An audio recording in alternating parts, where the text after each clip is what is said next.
अस्सलाम वालेकुम स्टूडेंट्स। आज हमारा टॉपिक है explain Newton second law of motion and third law of motion. And इसमें हम मैथ एंड वेट में भी डिफरेंस देखेंगे। 11 लेक्चर है हमारा बेसिक फिजिक्स। आउटलाइंस है इसकी। Newton second law of motion, इसको हम डिफाइन करेंगे और एक्सप्लेन करेंगे with example. Define Newton, difference between mass and weight, Newton's third law of motion and reference books. Second law of motion है हमारे पास न्यूटन। लास्ट टाइम हमने first law of motion जो है वो डिफाइन किया था। उसमें हम लोगों ने बताया था कि कोई भी बॉडी जो है वो कंटिन्यूस रखती है अपनी स्टेट ऑफ रेस्ट, या फिर अगर वो यूनिफॉर्म में है तो स्टेट ऑफ यूनिफॉर्म मोशन जो है वो इन अ स्ट्रेट लाइन जो है वो कंटिन्यू रखेगी जब तक हम उस पर कोई नेट फोर्स या एक्सटर्नल फोर्स जो है वो अप्लाई नहीं करते। तो ये हमारे पास था फर्स्ट लॉ। अब सेकेंड लॉ ऑफ मोशन हमारे पास क्या है, इसकी डेफिनेशन सबसे पहले हम देखते हैं। When a net force acts on a body, it produces acceleration in the body in the direction of the net force। अगर किसी बॉडी पर कोई हम एक्सटर्नल फोर्स या नेट फोर्स अप्लाई कर रहे हैं तो वो क्या करेगी, एक्सीलरेशन प्रोड्यूस करेगी इस बॉडी में, और वो उस एक्सीलरेशन की जो डायरेक्शन होगी वो उस फोर्स के डायरेक्शन में होगी जिस फोर्स में वो डायरेक्शन लगेगी। यानी कि इसको हम इस तरह से देख सकते हैं कि अगर आपके पास कोई बॉडी है, लेट्स सपोज यहाँ पे मैं शो करती हूँ कि ये अगर आपके पास एक बॉडी है। अब जब ये इस पर हम फोर्स अप्लाई करेंगे, अब फोर्स अप्लाई करेंगे तो आपको पता है फोर्स जब हम उस पर अप्लाई करेंगे तो उसकी वेलोसिटी में चेंज आएगी। ठीक है। अब वेलोसिटी में अगर टाइम के लिहाज से हम उसमें चेंज देखेंगे तो वो हमारे पास होता है एक्सीलरेशन। तो इट्स मीन उसमें जो है वो एक्सीलरेशन प्रोड्यूस होगा। यानी कि जब आप फोर्स को लगा के किसी बॉडी को करवाना चाह रहे हैं तो जैसे ही वो मूव करेगी उसकी वेलोसिटी में चेंज आएगी, वेलोसिटी में चेंज आएगी, टाइम के लिहाज से अगर हम देखेंगे तो उसमें एक्सीलरेशन प्रोड्यूस होगा। तो अब वो एक्सीलरेशन की डायरेक्शन वो कह रहे हैं कि उसी डायरेक्शन में होगी जिसमें हम नेट फोर्स अप्लाई कर रहे हैं। यानी कि फोर्स की अगर ये डायरेक्शन है तो एक्सीलरेशन की भी यही डायरेक्शन होगी। आप इस तरह से कह रहे हैं, इस तरह से कह सकते हैं कि F is directly proportional to acceleration के। जिस तरह से हम फोर्स अप्लाई करते जाएंगे उसमें चेंज आएगी वेलोसिटी में, टाइम के लिहाज से, वैसे ही वैसे आपका एक्सीलरेशन जो है वो उसमें चेंज आएगी। दोनों का डायरेक्ट रिलेशन होगा और उनकी डायरेक्शन भी जो है वो सेम होगी। तो Newton second law of motion का एक्सप्लेनेशन हम देखते हैं। Newton second law of motion deals with the situation when a net force is acting on a body. कि ये तब डील करता है जब नेट फोर्स किसी बॉडी पर अप्लाई की जाए। इट स्टेट्स दैट, इसकी डेफिनेशन अगेन देखते हैं। When a net force acts on a body it produces acceleration in the body in the direction of the net force. The magnitude of this acceleration is directly proportional to the net force acting on the body and inversely proportional to its mass। अब यहाँ पे क्या कह रहे हैं कि आपके पास जो बॉडी होगी एक्सीलरेशन उसके डायरेक्टली प्रोपोर्शनल होगा। ठीक है, यानी कि आप इसको F is directly proportional to F भी लिख सकते हैं और A is directly proportional to F भी लिख सकते हैं। लेकिन वो क्या होगा, एक्सीलरेशन इनवर्सली प्रोपोर्शनल होगा किसके, मैथ के। इनवर्सली प्रोपोर्शनल का मतलब है 1/, यानी कि 1/, मैथ जो डिवीजन में टी हो। यानी कि मास अगर आपका इंक्रीज करेगा तो एक्सीलरेशन कम होगा, अगर एक्सीलरेशन ज़्यादा होगा तो मैथ जो है वो कम होगा। अब आप इसकी एग्जांपल ये देख सकते हैं कि अगर आपके पास कोई लाइट वेटेड बॉडी है, ठीक है, तो ज़्यादा स्पीडली जो है वो मूव करती है, उसके एक्सीलरेशन में ज़्यादा चेंज आती है। ठीक है, लेकिन उसका मैथ क्या होता है, कम होता है। अगर कोई हैवी बॉडी हो उसको आपने मूव करवाना है तो उसका मैथ क्या है, ज़्यादा होगा, लेकिन फिर उसमें एक्सीलरेशन जो है वो कम प्रोड्यूस होगा। तो इसलिए ये इनवर्सली प्रोपोर्शनल का जो है वो रिलेशन होता है। तो नेक्स्ट हमारे पास इसकी एक्सप्लेनेशन हम देखते हैं। मैथमेटिकली में क्या है हमारे पास, if a force produces an acceleration in a body of mass m, कि अगर कोई बॉडी है हमारे पास उसका मास क्या है, m है, उसमें वो क्या करेगी, एक्सीलरेशन प्रोड्यूस करेगी a। then we can state mathematically that a is directly proportional to f and a is inversely proportional to mass। ठीक है, अब दोनों को अगर हम इक्वेशंस को कंबाइन कर ले तो हमारे पास क्या आ जाएगा, ये डायरेक्ट रिलेशन है, इसको हम ऊपर लिख लेंगे। इट्स मीन कि ये एक्सीलरेशन के डायरेक्टली प्रोपोर्शनल है फोर्स। और मैथ्स इन्वर्सली प्रोपोर्शनल है, उसको हम डिवीजन में लिख लेंगे, तो ये इस तरह से रिलेशन आ जाएगा इन दोनों इक्वेशंस को कंबाइन करके। यानी कि लेट्स सपोज अगर आपके पास ये इक्वेशन 1 है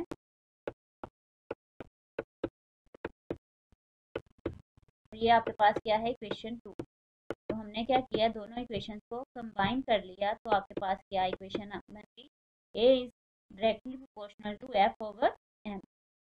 तो अब यहाँ से अगर हम m को दूसरी साइड पे ले जाएं तो आपके पास क्या आ जाएगा, f is directly proportional to M A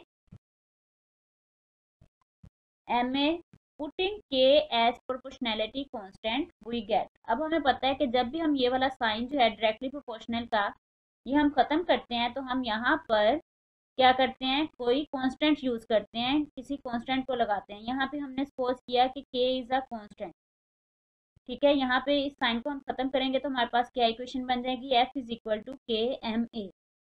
अब in SI units the value of k comes to be 1।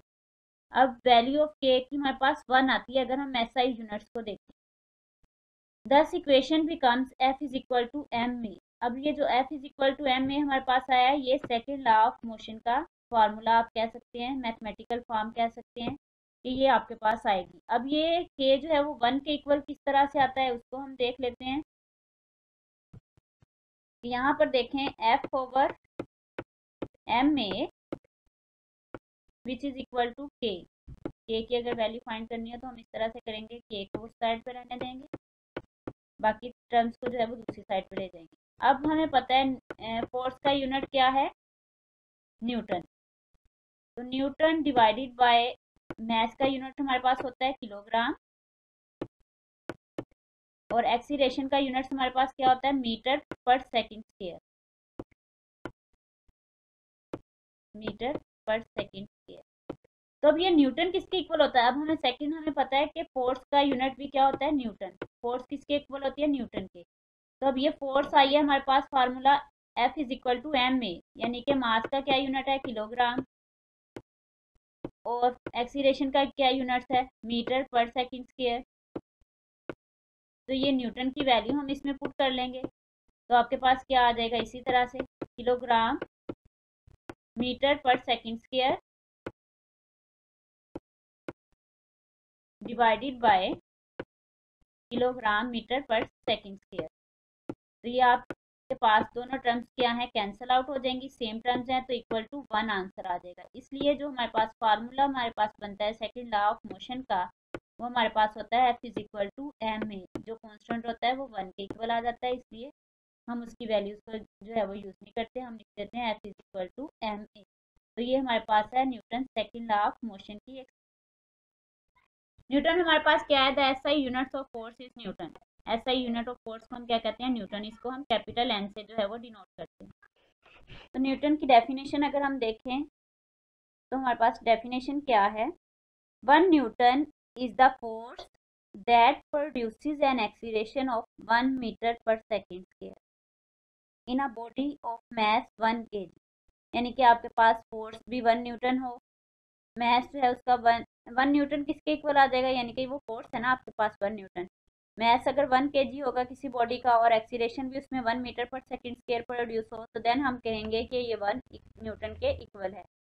दस a force of 1 Newton can be expressed as, इसको हम मैथमेटिकली हम किस तरह से लिख सकते हैं कि 1 newton is equal to 1 kilogram multiply by 1 metre per second square which is equal to kilogram metre per second square. अब ये देखें, ये फोर्स के यूनिट्स बन गए न्यूटन, ठीक है। न्यूटन को हमने जो है वो डिफाइन भी कर लिया।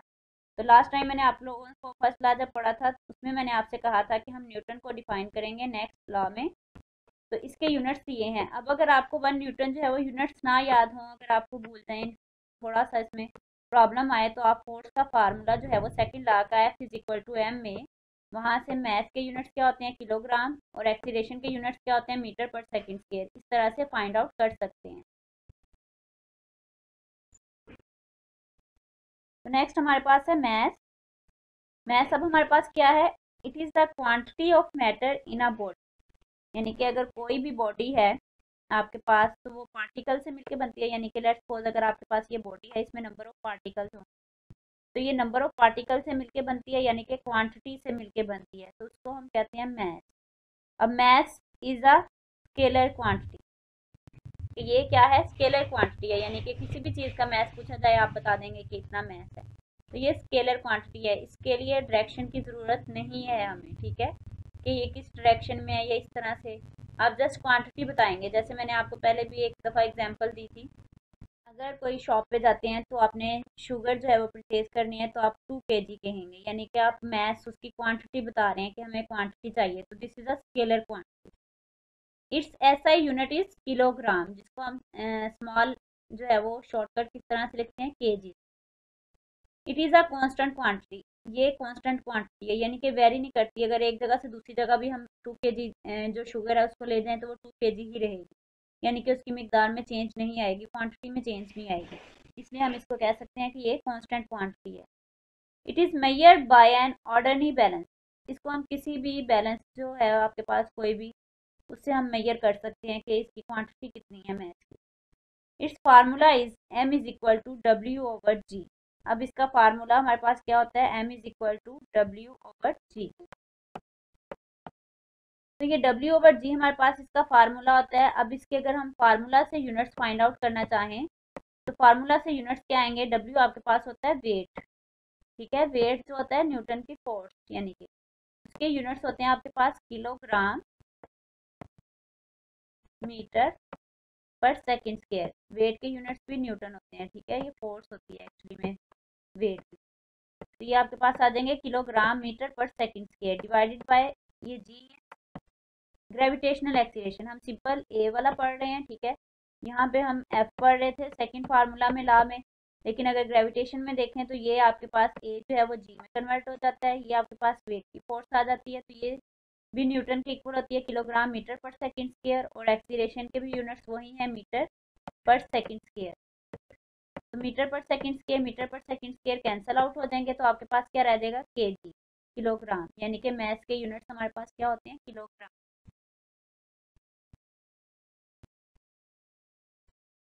तो नेक्स्ट हमारे पास है weight.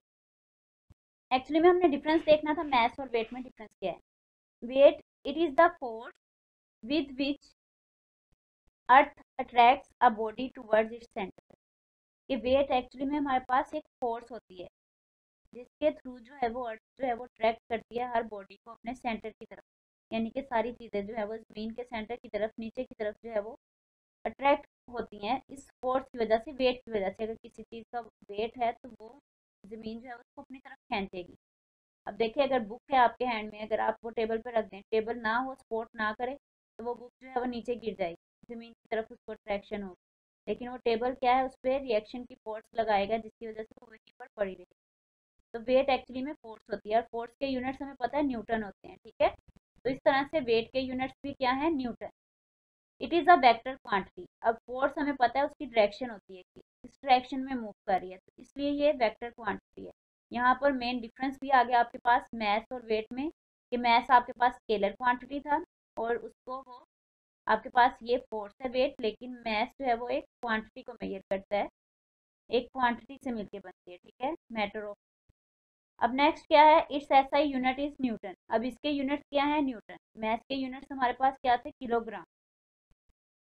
It changes from place to place, अब ये क्या है, चेंज हो जाती है प्लेस टू प्लेस, यानी कि जैसे ही एक जगह से दूसरी जगह जाएं, अगर स्पेस में जाते हैं, ठीक है, आपका वेट जो है वो चेंज हो जाएगा, अगर आपको यहाँ पे वेट जाता है तो इस तरह से ये वेरी कर जाती है, प्लेस टू प्लेस पे डिपेंड करता है कि किस तरह की प्लेस में आप जो है वो स्टे कर रहे हैं, ज़मीन की फोर्स ऑफ ग्रेविटी जो है, जो ट्रैक्शन की फोर्स है, वो वहाँ पर ज़्यादा है या कम है, ठीक है। It is measure by spring balance, इसको स्प्रिंग बैलेंस से हम जो है वो मेजर कर सकते हैं। Its formula is W is equal to M G, ठीक है। अब इसका फार्मूला क्या है, W is equal to M G. अब इसके फार्मूला से भी आप देख सकते हैं कि इसके यूनिट क्या आ जाएंगे, एम के, किलोग्राम, और ग्रेविटेशनल एक्सीलरेशन के यूनिट्स चेंज नहीं होते, जस्ट टर्म्स चेंज हो रही है। यहाँ पर ग्रेविटेशनल हम साथ में यूज़ करें, लेकिन है ये एक्सीलरेशन, वहाँ पर हम ए यूज़ करते हैं, तो यूनिट्स इसके मीटर पर सेकंड स्क्वायर ही रहते हैं, ठीक है। तो इस तरह से ये वेट जो है वो 1 न्यूटन के इक्वल आ जाता है, kilogram metre per second square. तो ये आपके पास है वेट। जो Newton third law of motion आपके पास है, to every action there is always an equal but opposite reaction, के हर एक्शन का एक ऑपोजिट रिएक्शन भी होता है। तो इसकी एग्जांपल से हम इसको अंडरस्टैंड करते हैं कि आपके पास कोई फुटबॉल है, यहाँ पर एक बॉल है, आपने ये एक्सपेरिमेंट घर में भी कर सकते हैं, किया होगा बल्कि, कि फुटबॉल को अगर आप बॉल पर थ्रो करते हैं तो बॉल के साथ वो टकरा के फिर से वापस आती है। अब वो आप उसको कैच कर लेते हैं, यानी कि आपने क्या किया, एक्शन किया, फुटबॉल को बॉल पर फेंका। अब बॉल ने क्या किया, रिएक्शन किया, ये आपके पास एक्शन की फोर्स आ गई जो आपने उसको थ्रू करवाया बॉल पर, और बॉल ने क्या किया, उसको बैक किया, तो ये बॉल ने क्या किया, रिएक्ट किया, यानी कि रिएक्शन की ये फोर्स हो। तो इस तरह से कहते हैं कि एवरी रिएक्शन और एक्शन एंड रिएक्शन की फोर्स जो है वो always equal but in opposite direction, कि आपने इस डायरेक्शन में बॉल को मूव कराया, बॉल ने इसके ऑपोजिट डायरेक्शन में उसको बैक कर दिया। तो ये है Newton's third law of motion, जो कि कहता है कि हर एक्शन का एक रिएक्शन होता है लेकिन ऑपोजिट डायरेक्शन में। तो इसकी एक्सप्लेनेशन हम देखते हैं। Newton's third law of motion deals with reaction of a body when a force acts on it, कि न्यूटन्स थर्ड लॉ जो मोशन है वो डील्स करता है रिएक्शंस ऑफ अ बॉडी, के बॉडी क्या रिएक्शन कर रही है, अगर उस पर कोई फोर्स एक्ट हो तो उसका रिएक्शन क्या है। Let a body A exerts a force on another body B, कि अगर आपके पास कोई बॉडी ए है वो एक्सर्ट करती है force on another body B, the body B reacts against this force and exerts a force on a body A. अब वो क्या करती है, उसके अगेंस्ट जो है वो रिएक्ट करती है। लेट्स वो यहाँ पे ये जो मैंने फुटबॉल का है ये आप ए बॉडी कह लें, ठीक है, ये आप बी बॉडी कह लें। अगर ए बॉडी जो है वो बी पर फोर्स एक्सर्ट करेगी तो फोर्स जो बी बॉडी है वो आल्सो फोर्स एक्सर्ट करेगी बॉडी ए पर। The force exerted by a body A to B is the action force, where is the force exerted by the body B on A is called the reaction force, कि अगर ये ए वाली B पर करेगी तो ये action force होगी, अगर बी वाली ए पर करेगी तो ये रिएक्शन फोर्स होगी।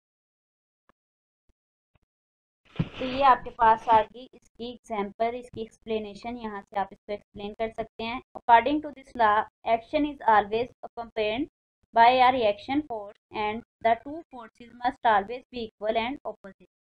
Note that action and reaction forces act on different bodies, कि मतलब अगर एक्शन फर्स्ट बॉडी कर रही है बी पर तो बी वाली बॉडी फर्स्ट वाली पर एक्ट करेगी, यानी कि डिफरेंट बॉडीज पर।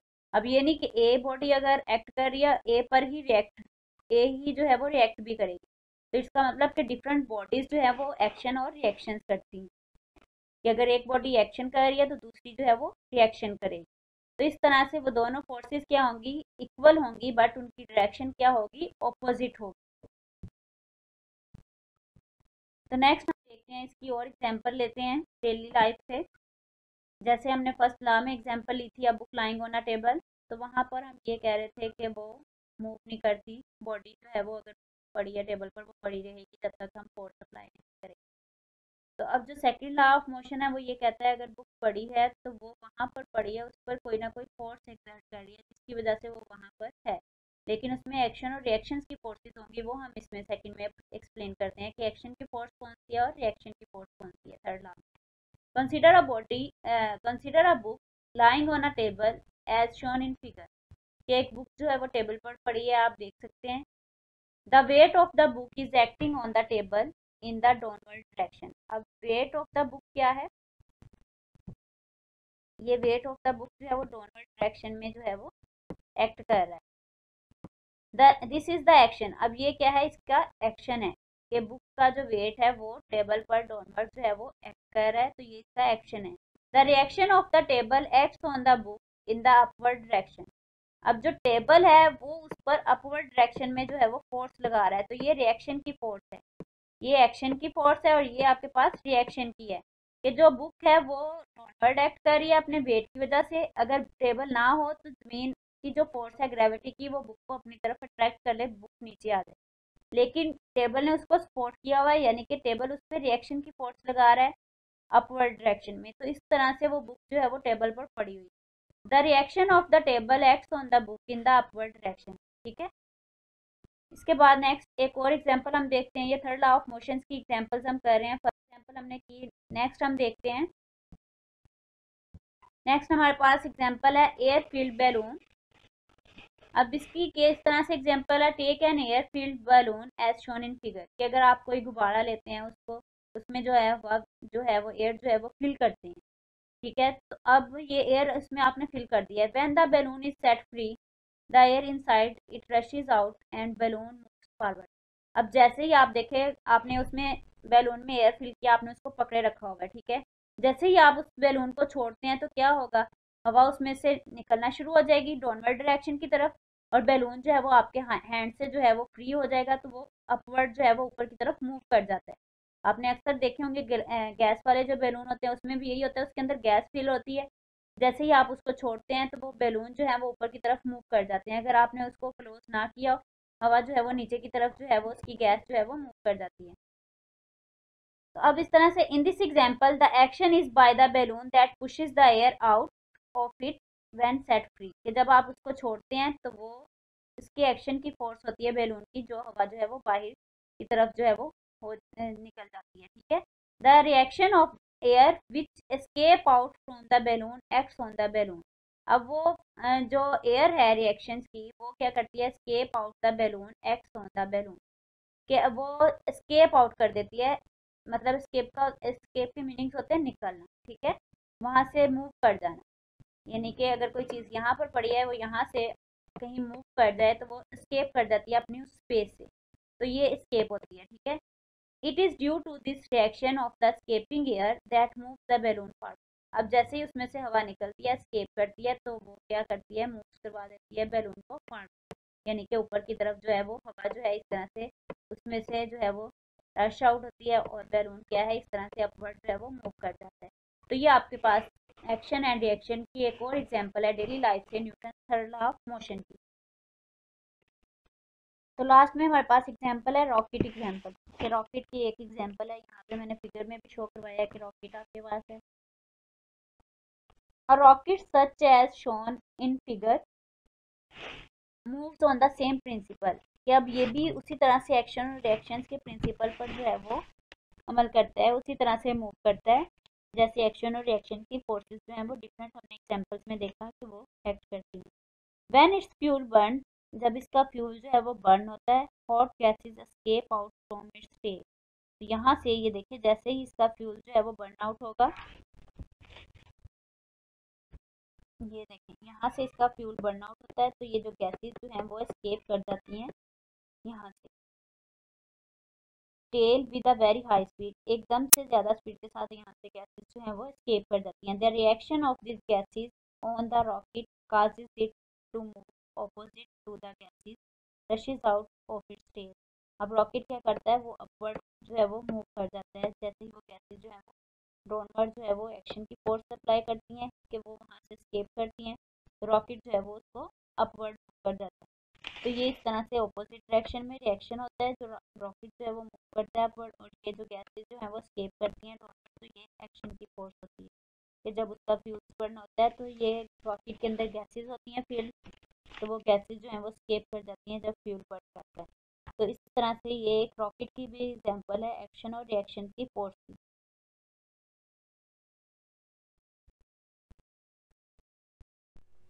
यहाँ हमारे पास कुछ रेफरेंस बुक्स हैं, इनसे आप ये टॉपिक्स जो है वो सर्च कर सकते हैं।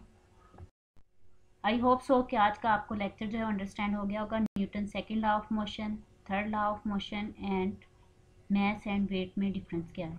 Thank you so much. अल्लाह हाफिज़।